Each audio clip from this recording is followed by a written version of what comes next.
Ginpaathag sang isa ka abogado kun nga mabulubudlayan ang gobyerno sang Pilipinas nga mapabalik sa pungsod si former ako Bicol Representative Zaldi Co matapos nga naaresto ini sa Czech Republic.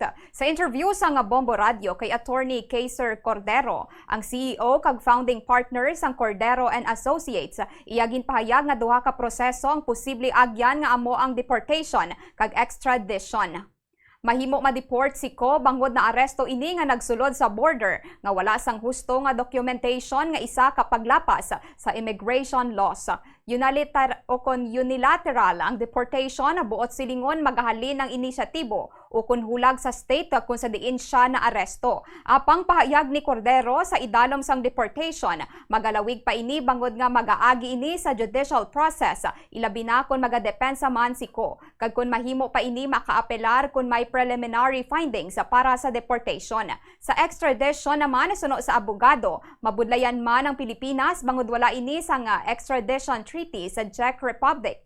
Sa personal nga paglantaw ni Cordero, mahimo man nga ipaagi ini sa Philippine government sa diplomatic process paagi sa pagpakig-istorya sa Czech government.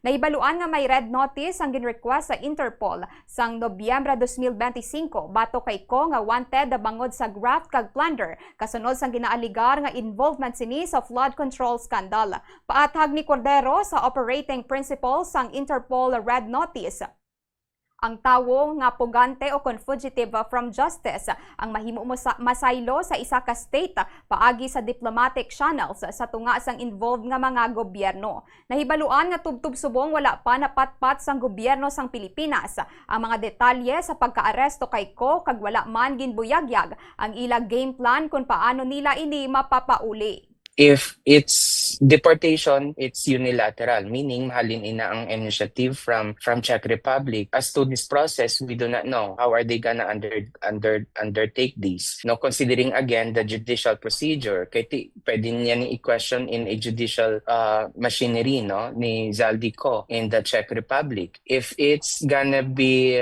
extradition, malabo because of, again, the lack of that treaty between the Czech Republic and the Philippines.